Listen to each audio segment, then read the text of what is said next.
Hi, this is Arik, And Aurelia. and we're here to talk about life and interesting things. Or so we think, but we let you be the judge of that. But either way, what we have to talk about today is Ageless. So we are in the summer season at the time of this recording, and because we're in the month of astrological Cancer, solar Cancer, one of the things that Cancer rules over is family. And with COVID-19, everyone being really quarantined, more or less, depending on where you are. If you live at home, you have to be with your family, or maybe you can't see your family, stuff like that. But, of course, it just brings up the theme of, just generally speaking, like, what is family? Yeah.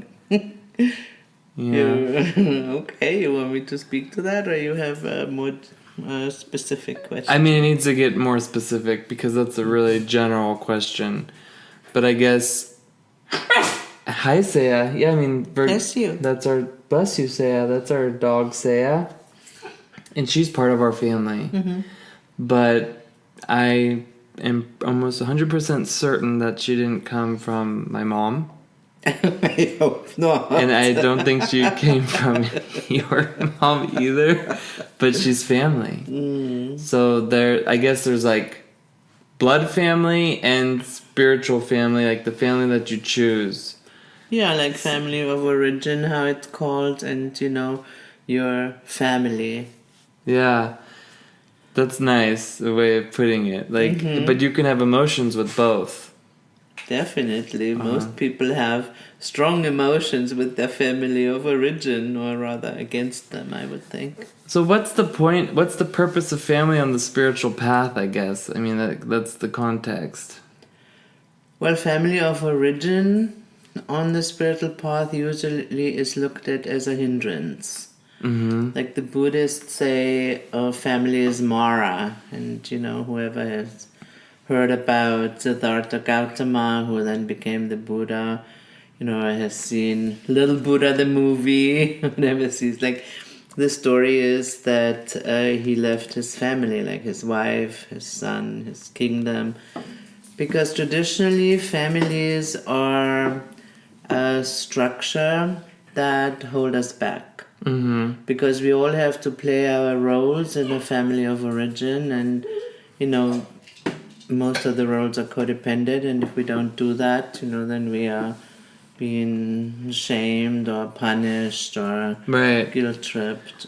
What is Mara though? Just backing up really quick. Just can you define what Mara is? Well, Mara in that context, like, is it's actually evil. Like, it's the... Oh wow. Yeah, it's like we would probably call it more like Satan, but the Buddhists, they don't have necessarily the same connotations to Satan and we have, but the effects are the same. It's like you interact with Mara, you're in hell, whichever way you want to look at it. Right. So, Oh, interesting, because like in Cancer is ruled by the archetype of the chariot, and Mara, I guess, would then be connected to hell, which would be the devil. Oh, how interesting! And they are opposites. Never saw that. Yeah, wow. So you can be like in and like these people in the devil world, they are chained. Yes. So this is like a chained relationship, even with family. Yeah. I never even thought of it like that before. Especially with family. And family of origin, makes because sense, yeah. There you don't have the feeling, that you can just get up and leave. Like, no. With the people, if you mention like the devil card, then you look at the chains, they are loose. Like, at any time, they could take them off. Yeah. But they do not. And in my healing work with people, there sadly were several instances where it was the prudent thing to do to counsel people to really leave their family of origin, because the environment was just too toxic. Right. So I mean, that's a really intense thing right there, like a step on the path to do that. I mean, before we get into that, also, because you also brought up something else, like, what are these roles that you're talking about? These roles that you play. On a very basic level, Yeah. you have This isn't speechless, my love. This is ageless. Like mother, father, mother the nurturer, father the authoritarian. And you have to play these roles. You have to play these roles, and then you have the firstborn who is the primo, like the special one, and then you have the middle child who is a sufferer. Marsha. Like from, gosh, what was it called? I can't remember now at this point. Like, what was the show again? Like with the faces and the squares. Gosh, what was it called? It wasn't really my, not the Partridge Family, but the other one. This is really embarrassing. Oh, I don't know. I can't think of it. That's really intense. But either way, it's just funny because there was 3 boys and 3 girls, and the 3 boys came with the dad, and the 3 girls came with the mom. And then they got married, so then there was the 3 boys and the 3 girls, and so then like the on the girls' side there was the oldest girl, and she was like the most, beautiful and successful, and then there was the middle child, and she was like always like, jealous of the older one, but then also not the baby. Exactly. I remember their names. It was like Marsha, Jan, and Cindy. But they were if there was in Germany, they probably were named like Olga, Helki, and Gundrun or something. I don't know, but I've never really been a TV watcher. I only watch shows now because I can stream them. But this is so funny. Actual TV, for the longest time, I didn't even own a TV. Well, that's because I'm having a Mercury retrograde moment where I can't remember. It's like a famous whatever. It doesn't matter what the name of the show is. I'm sure if please leave us a comment and tell me what's the name of that show. But the middle child has this problem. Or this role, I guess. It's a role. It's a role. Because of course the middle child can also just decide, hey, I'm not going to be pressed into that role. I'm not. I'm going to be stellar. Yeah. But it's very, that's very nice. difficult. Stellar, like overcoming the constellation of that family, and then of course there are all the roles of codependency that, act out in the different constellations, and with, like these 3 kids that we now call like the average family, like it becomes but it applies to any number of children. Because we have the gangs within the family. The gangs? Yeah. Like a street gang. Yeah, I guess so. Like the Crips and the Bloods or whatever, like gangs. Yeah. Well, please elaborate on that. That's interesting. Well, it's like where at any given moment, like you decide, to belong to this particular group because it serves your goal at the moment. Oh, and they gang up. And they gang on up. others. Yeah, that makes so much sense actually because, we are in the age of Aquarius, which, we can talk about in other episodes. But actually, and you see in the world, like, information, blah, blah, blah. But during the age of Cancer, which was a long time ago, it was all about tribes. Wow. Forming tribes, these gangs that you're talking about. So, of course, it makes sense on an archetypal level, like having these gangs and this codependency.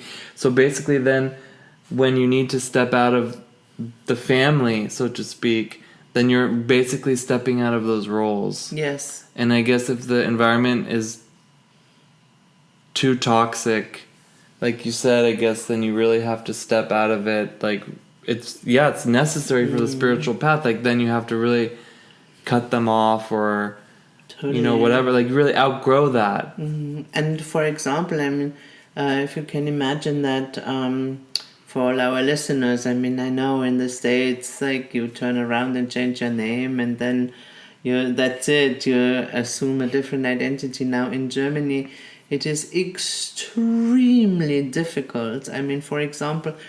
My maiden name has a O umlaut in it, and as we know, this is very difficult for most languages to write or know. My US keyboard doesn't even have that. So anyhow, I tried to hold down the O. change. Yeah, I tried to change that officially into OE. Right. So that it's like digitally compatible. Yeah. That's There's no interesting. way. Even though, on my bank account and all my official statements and on my credit cards, it is OE, but I cannot officially change it that I have this in my passport. I mean, just to make it clear how difficult it is to change a name in Germany. However, a very dear friend of mine, like her family, is so toxic that she could prove to the authorities that, as long as she has that name, she will be always held back, because just speaking that name or thinking herself as part of this family, makes her energy like totally whacked. Yeah, I mean that makes so much sense because the And power. and they allowed it. They Yeah. allowed it. They looked into her case and they said, no, this is seriously toxic, and this, poor woman Yeah, should have a different name. that's awesome that they allowed that because the power of names is really powerful. Exactly. I mean, that's like a tribe is identified by its name, by its flag, by its symbol, what it's called. And if you feel attached to that name, like there's no way you can grow. No. That makes a lot of sense. Oh, that makes a lot of sense, like what you just said. I have never thought of that too. So that is like why then when you get married, like the woman needs to take on the name of the other tribe. Oh wow! Oh wow! Yeah, I'm pretty sure that that's where it's coming from. Yeah. It's very clear. You have nothing to do with that tribe anymore. Now you belong to us, especially, women and being, sold and bought in marriage and stuff like that. So, Very wow, interesting. intense. Uh-huh. Well, let's get more into this, whole name of family things right after this break. This episode of Ageless is brought to you by Speechless. If you like Ageless, consider subscribing to Speechless, where we really get into the deep spiritual topics of what we're talking about. Uncut, unfiltered, and politically incorrect. Okay, we are back and we are talking about family and the spiritual path. And yeah, family can be a huge hindrance on the path. I can totally see that, especially with all the roles and everything that you're talking about. Actually, I had an insight recently about family, like how really your only real connection to family is the genetics. And we know that also genetics are connected to fate, or what's also known as karma, and these things can be resolved. But I think beyond the genetics, there is no real connection to family in most cases. That's like, it's not really like a conscious choice. It's more, family's like, for me, like, I guess more of a consequence than a choice. Yes. Like it's a consequence of past choices that you've made, but you can always choose in this lifetime to make different choices, and then of course your family will change as you make those choices. But really it's not like this. I feel like when people are making such a big deal out of family, like with the emotional ties and this and that, it's not really there. Have you ever watched a Thanksgiving movie? That should tell you, what's really going on. Osage County. Yeah, it's like... Yeah, absolutely. It's definitely... of course, like, you can count on your family and stuff and this and that, but it's like the family that you define. It's the family that's like of a... not just based on blood. Yeah, it's again... In a spiritual sense, it's like what's called your sangha. In Buddhism, I have to use these imageries because they have just defined it like so nicely. It's very easy to talk about it. This is a specific group that shares spiritual path with you. It's on the same path, and that's your real family. Yeah, and of course you can bring your family problems into it. Oh, and you will. Yeah, But there you have a chance to work it out. because the context is spirituality and not the codependent roles. Exactly. That is intense. That's really intense. Because, I mean, Go ahead. otherwise it would be just really fantasy if you think you leave your family of origin and then all your problems are going away. No. It is, I mean, a lot of them might, or some of them might, or none of them may, but what happens is you have a chance at resolving them because you are gone from the projections of your family. But are you really ever gone from them?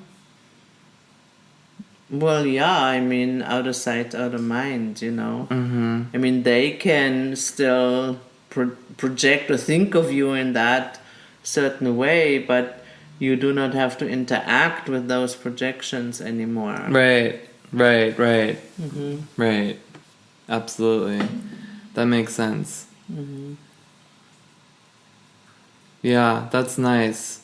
It's interesting because in astrology, like family is 4th house, but then siblings have their own house, and then the Sangha also has a different house. So I think it's really like, the ultimate mother and father is like, really has nothing to do with our parents, so to speak, other than like they represent that everyone is connected to this, ultimate mother and father, like God, goddess, so to speak, kind of energy. But I think it's interesting, like what you're talking about, like with all these roles and stuff, because we do have these different roles that we have to play, and in families sometimes people expect that, and then they bank on that codependency, like you're a bad family member if you don't do XYZ or whatever, and this creates a lot of stress. I know with people that I see, they have a lot of people have stress like with their family. Yeah, absolutely. Or they want to, whether it's they want to start a family or heal from their family, or it's just really interesting, the whole subject. But yeah, that was my insight, that it's really just a physical connection. Yeah, physical and karmic, like we said. And like in my workshops, I used to have the example of, I've talked about my beloved sister here on Ageless many times. So let her be an example one more time. Because we definitely, we have the same parents, no doubt about it, right? And if you would have talked to me about my experience with my parents, I would describe them in one way, and if you would talk to her, then she would describe them completely differently. And so you would never ever come to think that we're talking about the same people. Absolutely. And I have learned from you, like my astrologer husband, right, that the way your parents relate to you depends on the placement of your moon. Right. Yeah, that's absolutely right. Like, and especially like the mother.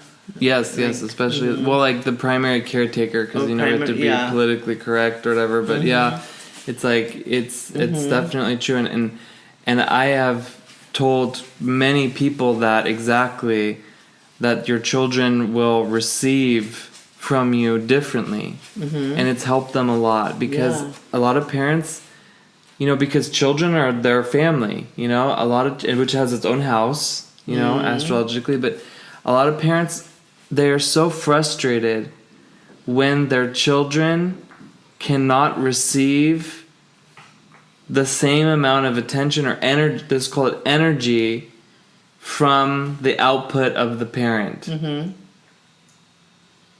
Yeah. And I mean, that's just like totally up to the software / hardware of the individual. What they like, and the moon plays a really big part in that. 100%. The moon plays a huge part of that, because your parent, or the parent, like, because everyone has parents, that's how you will experience your parent. Yeah. And that's beyond a role. You know, it could include a role, but it could also include the freedom from that role as well. Yeah. Mm-hmm. Or maybe even if you play a role, like how you really feel about it, what you're really experiencing beyond the role. Right, right. But it's interesting because you say that like it could also be karmic, but in my understanding, like the karmic or the fatalistic is always physical. Mm-hmm. You know? So it's once again, family is just a physical relationship. Yeah. And anything that's based in physicality will first decay and you know, as it won't last and it doesn't really have any essence. So how you really feel, which is also the energy of Cancer, could be like, I don't have any feelings for this person. I have nothing feeling for you or feeling against you. So therefore, we are not family. Yeah, or like, you know, would I choose you as part of my sangha, my family, my group that, you know, I want to hang out with if we wouldn't have this blood relation? And in pretty much all cases of the people I know who left their families of origin, the answer was a clear no. Yeah, it's like 99.9%. Because they were so different, and especially as we bring it back to the spiritual path, I mean, I know that I was very, very lucky to have been brought up in a family that is very spiritual to begin with. And so me always being like far out was never a question. But I know it from others, you know, who when they start on their spiritual path, they are being shamed and outcast and, you know, considered being crazy. Well, it's not socially acceptable to be spiritual. Exactly. No. And the family of origin, in most cases, let you know that that's the case. Yeah. The bucket of crabs. Yes. Like I talked about in another episode. Yes. The crab again, you know, Cancer. That's true because like as soon as one person starts getting healthy, it doesn't, everyone else starts getting upset in the family. And also on the flip side of that, if there's an unhealthy person in the family, I mean, we can have a whole series of talks about this. Usually. But if there is an unhealthy person in the family, the whole thing, all of the roles then are revolving around that unhealthy person. Yes.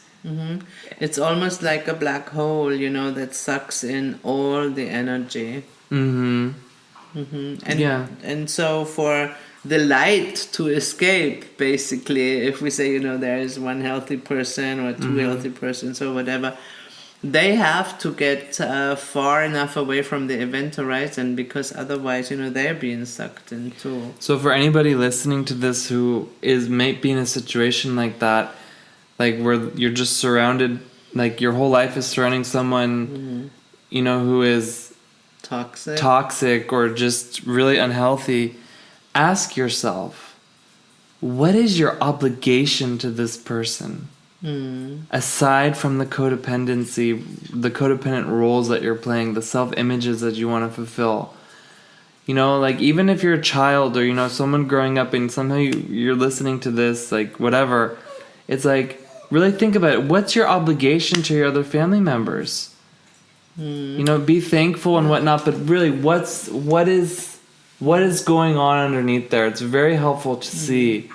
And try to really be honest, because again, from my work, I have seen a lot of answers that came down to something that is not very nice, you know, because in a lot of cases, it's people who are afraid to be disinherited.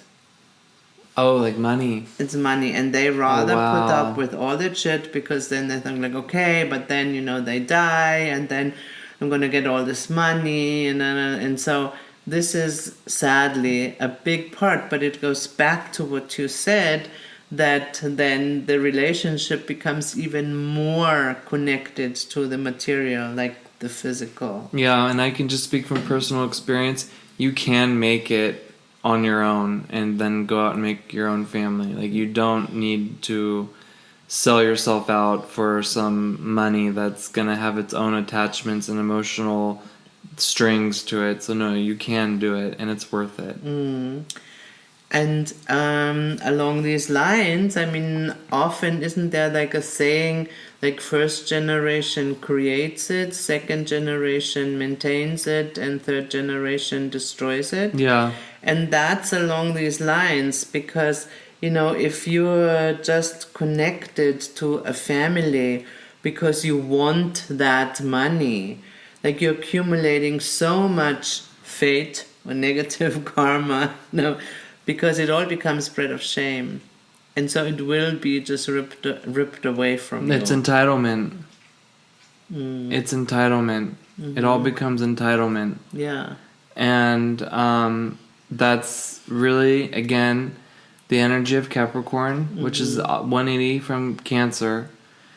And that's what started Corona-19. Yes, I thought of that. So that's full circle. So really look into your entitlement issues and deal with that. And if you want to, of course, challenge yourself and go deeper, please consider subscription to Speechless. And I'm going to do a shameless plug-in right now. I'm going to be starting a tarot class, exploring some of just the introducing yourself to the different archetypes.